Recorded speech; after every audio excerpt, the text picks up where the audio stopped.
Hello and welcome to Gefet Ep.83. Bava Metzia Shimoni, bringing to you together with Fadran and Yeshivat Drisha, learning Yun and Yur Q Daf Yomi. And today we're going to learn about the contractor's oath, Shvuat HaSachir, that we find in the Mishnah. And here we will see in the sugya an interesting phenomenon. Tosafot asks a question that he remains unanswered. That happens in the Tosafot. Many times Tosafot is still in Sarich Yun. And what we will do is that we will find in other places the answer for the Tosafot in this gemara.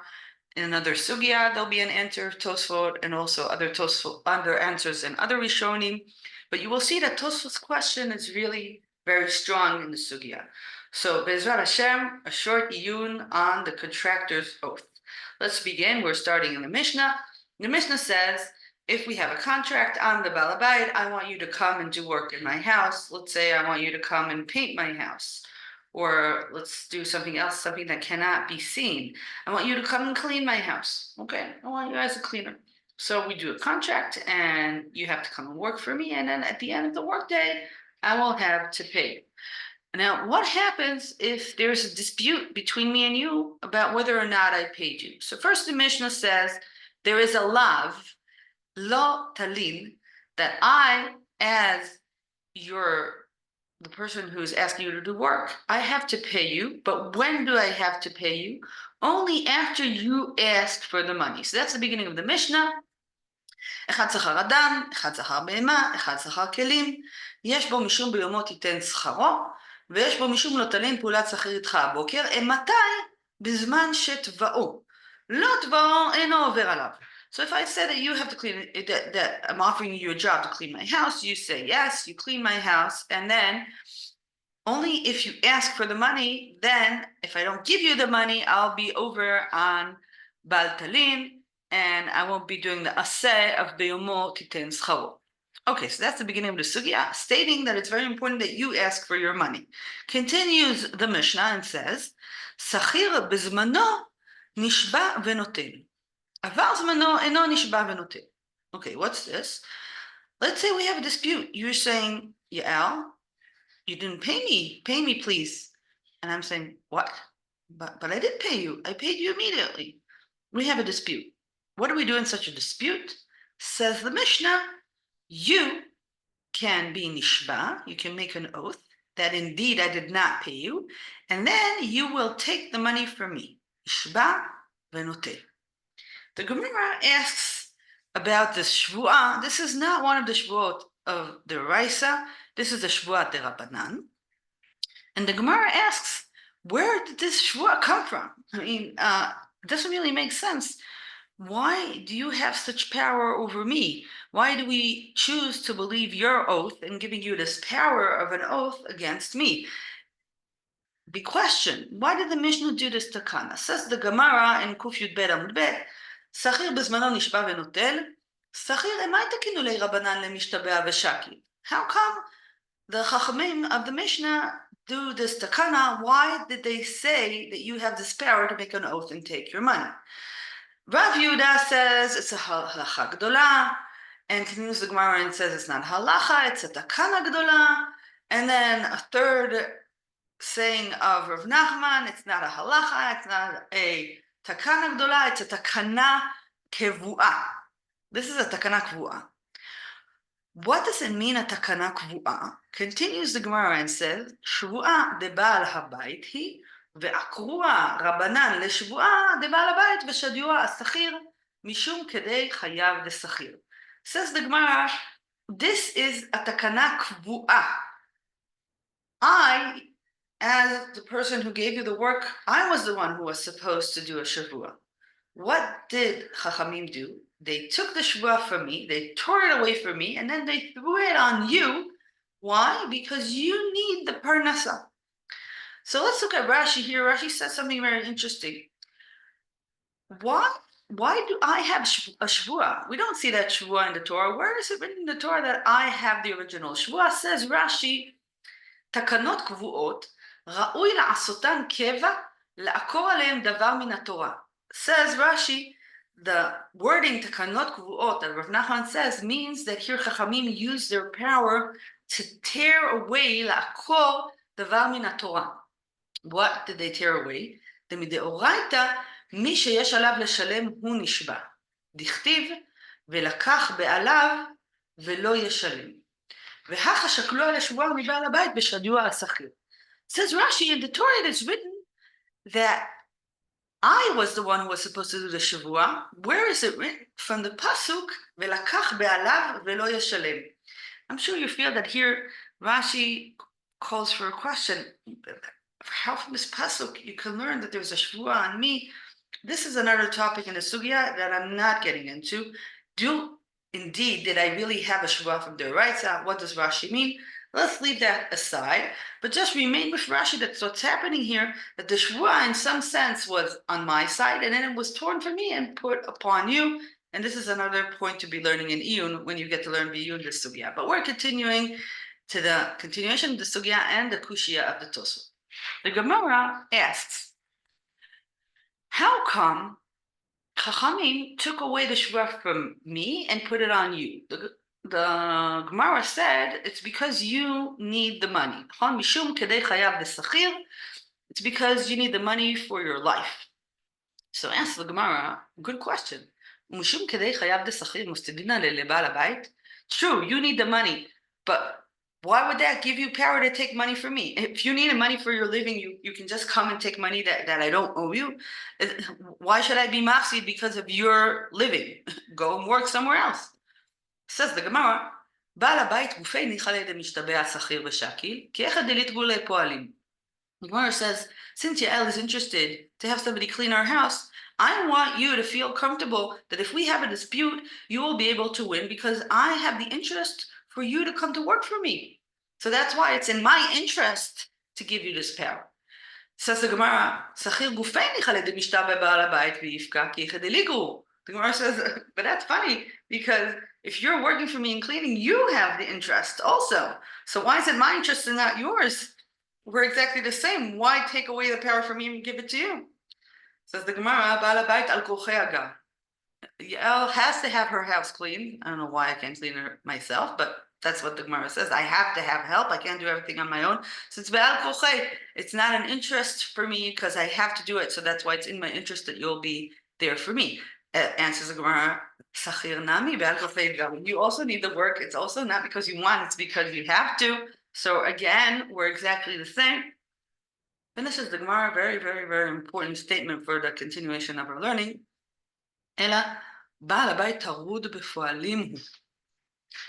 Gemara says, I am having many people work in my house. Maybe I don't remember. Did I pay you? Didn't I pay you? But since you're doing the work, it's very clear for you. It's much easier for you to know if you got paid or not. And that is true. I do indeed see that when I do work for someone, if it's art or if it's giving a shiur, I know if I was paid or not because I did the job. But the person who asked me to do the job, let's say Hadran asks many talented women to create shiurim for Hadran. So maybe they won't keep track of all the people who they asked to, and they won't remember that they paid, didn't they pay? Because Baal Bayit has a lot of people he's working with, and the Sachir, the person who's doing the job, he's the one who did the job, and he knows did he or didn't he get paid. So why is that important in the instance of a shavua? Because if you're not sure about something, you can't make an oath about it. Making an oath about something that you don't remember is just not a possibility. So according to the Gemara, the reason that Chachamim took the Shavua from me and put it on you, it's because I really have a technical problem in making an oath. You know, did you get the money or not? You can choose to lie or to make the truth, but you definitely remember. I might think I remember, but I don't. So that's why we have the interest, the Shavua's interest, to take it from me and put it on you. Says the Gemara, if indeed my memory is so bad because I'm the one who's giving work for all these people, maybe we will never trust what I say. And even without a Shavua, we'll believe you. Why ask for an oath? Let's just say that Yael is somebody who really we can't trust because he doesn't remember, because he's the one who asked for the job. And you are a person who has much more credibility. So maybe you have enough credibility even without an oath. Answers the Gemara, Kedei le'afis dato shel ba'al habayit. What does that mean? It's true that when we're in a dispute, you indeed have more credibility than I, because I don't remember and you do. but I might feel that you're using me, and I'll feel that I can't trust you if so easily you can take away money from me. So that's why we're putting a shavua, so I will feel that I was not being done injustice. But the truth is that you are indeed more credible than I am, and the shavua is only to give me a good feeling. Lehafis dato shel baal habayit, to give me a good feeling. Ask the Gemara, okay, this is a bad solution. Why don't we choose a different solution? Maybe what we should say is that whenever I have you work in my house, I have to pay you back in front of Edim. Says the Gemara, that's not a good solution. Why? Because that's a headache. If that would be the rules of having somebody work in my house, I would not have you work in my house because it would cause too much tircha for me. Says the Gemara, okay, maybe a different solution. Native lemika, let's just give the money in the beginning, before you did the job. And says the Gemara, no, both sides prefer to give the money at the end of the job. You prefer because you don't want me to say, oh, you didn't do the job. And I prefer because maybe I don't have money now and I want to know that I'm paying for something that's really been done. And that's why, according to the Gemara, we remain with this solution because I'm not trustworthy, you are. But if we'll give you the ability to get the money even without a shua, I will feel that I can't trust the situation and that I have been done injustice. And that's why you are the one who are making the oath. Tosafot asks a question, and as I said in the beginning of the shir, the question will remain here unanswered. Tosafot says, you have to see another sugya to understand the scope of the shvuah of the sachir. We have to go and learn in Shavuot Daf Mem Hey. So let's see what's written in Shavuot Daf Mem Hey. There, Rav Nachman, the same Amora who started the story of Nachman in the name of Shmuel, says that this shvuah only exists sometimes, but many times you will be somebody who can't do a shvuah, and actually we will trust me. I will be the one who will make the decision. I'll be the one halachically who will make the decision whether or not you get the money. Let's see what says Rav Nachman. Amar Rav Nachman Amar Shmuel, לא שנו אלא ששכרו בעדים, אבל שכרו שלא בעדים, מתוך שיכול לומר לו לא שכרתיך מעולם, יכול לומר לו שכרתיך ונתתי לך שכרך. Says Rav Nachman in the name of Shmuel, if there were witnesses for the original contract, it is true that if we have a dispute whether or not I paid you, you are the one who is more trustworthy, and therefore you will have to make a shvuah, so I will be mefis dato shel baal habayit. But, says Rav Nachman, if there were no edim on the original contract, I have a migo. What does that mean? When you come and say, yeah, you didn't pay me, I can say, excuse me, I don't know you, or I didn't ask you to work today. It's true, I asked you to clean my house on Friday, but today my daughter cleaned the house. I didn't mean that I didn't have to pay you at all. Maybe we had a different contract, not today. And since there are no edim, I will be the one who is trustworthy. Why? Because I have a migo. What does that mean? When a person has two options, he can tell an easy story and a hard story. The easy story is to say, oh, I never gave you the job. The hard story to say, yes, I gave you the job, but I already paid you. So the rule goes, if I would really want to lie, I would choose the easier path. If I really had you work for me and didn't pay you, and I'm trying to get away, it'll be easier for me to say, everything you say is not true, instead of saying, oh, yes, you're right, but I paid you. So according to Rav Nachman, since I have a migo, in that case, I will win the dispute and you won't be able to get any money from me because you didn't make sure that there were edim on the contract. And therefore, whenever you have contracts with people, halachically, you should make sure that you have edim on the original creation of the contract, so I won't have a migo, therefore you will be able to win in the next round. So that's what says Rav Nachman in the name of Shmuel, and indeed it takes the shvuah of the sachir and makes it much, much, much more smaller. And we see in the sugya that the Chachamim like this din. Amar Rabbi Yitzchak Yishar, v'chen Amar Rabbi Yochanan in this din was also pasking in the Shulchan Aruch in Siman Peitet Seif Gimel. Says the Shulchan Aruch, במה דברים אמורים שהשכיר נשבע, כשיש עדים ששכרו ושעשה עם המלאכה, אבל אם לא היו שם עדים, מתוך שיכול לומר לא שכרתיך, נאמן לומר שכרתיך ונתתי לך שכרך. So you see this is halacha psuka. So let's get back to Tosafot's question. Tosafot asks, our sugya explained very well that the reason that we trust you and we don't trust me is because I don't remember well. Remember that? So Tosafot asks, שכיר בזמנו נשבע ונוטל. בפרק כל הנשבעים מפרש שלא שנו אלא ששכרו בעדים, אז שכרו שלא בעדים, מתוך שיכול לומר לו שכרתיך, מעולם יכול לומר לו שכרתיך ונתתי לך שכרך. Right? The gemara in Memhe that we just learned says that if there are no edim, I have a migo. Says Tosafot, Teima, היכן נאמן במיגו? והמפרש תמה דשכיר נשבע משום דבעל הבית תרבות בפועליו, ואנו חושבים אותו כאילו אמר איני יודע. ואם כן, מה מועיל מיגו? דילו אמר איני יודע, לא הווה מהני שהוא מיגו. Says Tosafot, I don't understand. How does migo work? Migo says, I have two options, two stories, and I choose the harder story and the easier story, right? But in this case, the Gemara explained that I can't really choose between stories. Why? Because I don't remember well. So if my original statement is a statement that we don't trust because you don't trust if I remember, we won't also trust the other option because I don't remember that and I don't remember that. I don't remember anything. So if a person doesn't remember, it won't make it more credible because he had another option. There's an integral problem, a memory problem. So in case of memory problem, there's no migo. And the Tosafot also proves that from other sugya. You can go and read more in the Tosafot, other sugya that state that if a person doesn't remember or he's not very acute about what he's saying, amigo won't help him in any way. So ask the Tosafot, how come here amigo helps me if I don't have a good memory? And in other sugya, amigo doesn't help me and also doesn't make any sense.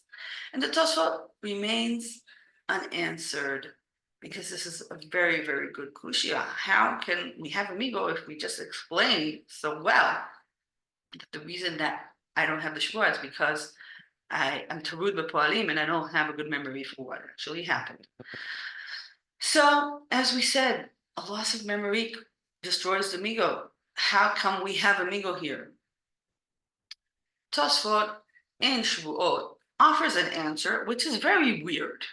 Actually, this answer is one of the hard answers of Tosafot. And Tosafot says there, ויש לומר, דהכה כיוון דאין טוען שמא אלא ברי, ואומר, ודאי שלא שכח, אין לנו להחזיקו כמשקר, כיוון דאית למיגו.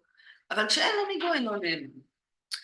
Says Tosafot, when I am saying that I paid you, I'm not saying that I remember. I am really convinced that I do.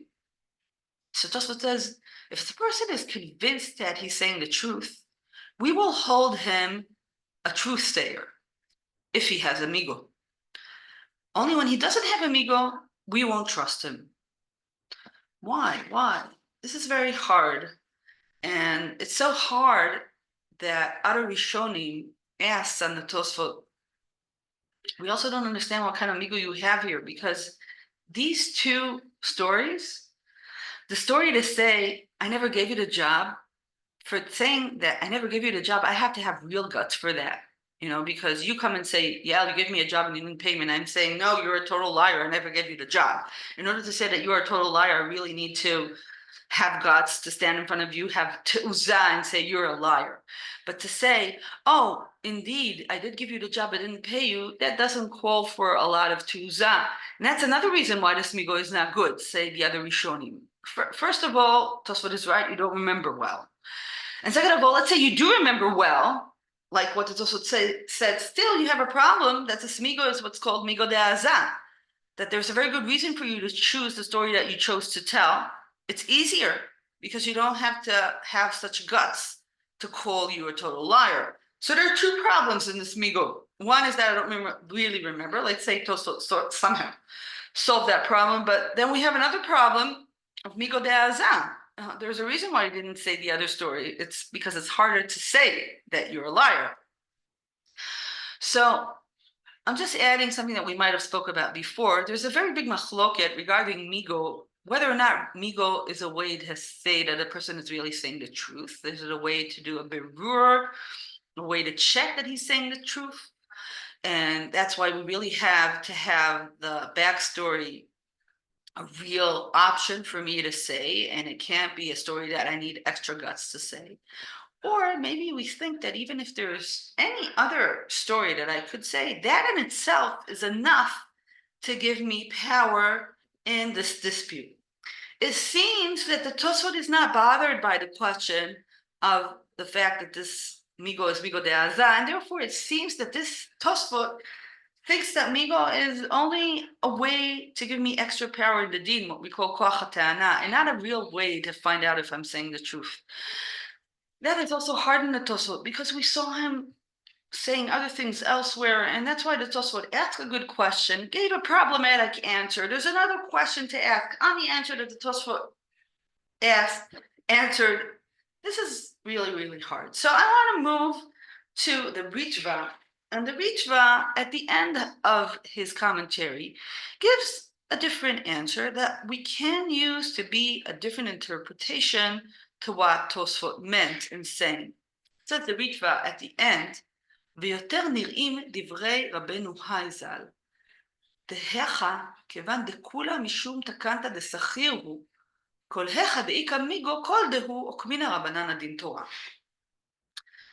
Says the Ritva, it is true that usually this kind of migo is not a good migo. You're right, because I'm forgetful, because it has more guts to say. It's true. But since we're talking here about a takana de Rabbanan, remember that's how we started the shir. It's not din Torah, it's takana de Rabbanan. So Chachamim did their takana only in a very specific situation, only when indeed I have less credibility because the story has basis from 80. And the minute that I have a little bit more credibility, because there are no 80 on the story, the takana of Chachamim is not relevant. So the migo is here not because it tells us that I have more credibility.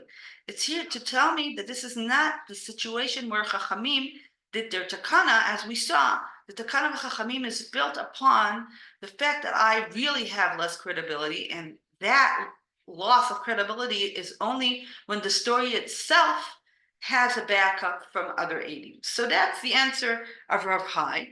It is not exactly what the Tosafot said, but maybe we can use Rav Hai to explain the Tosafot differently. So let's sum up what we saw. We saw that Chachamim did a takana. They tore away a shavua for me and put it upon you. And the reason they did that, according to the Gemara, is because I don't really have credibility because I'm busy with a lot of workers.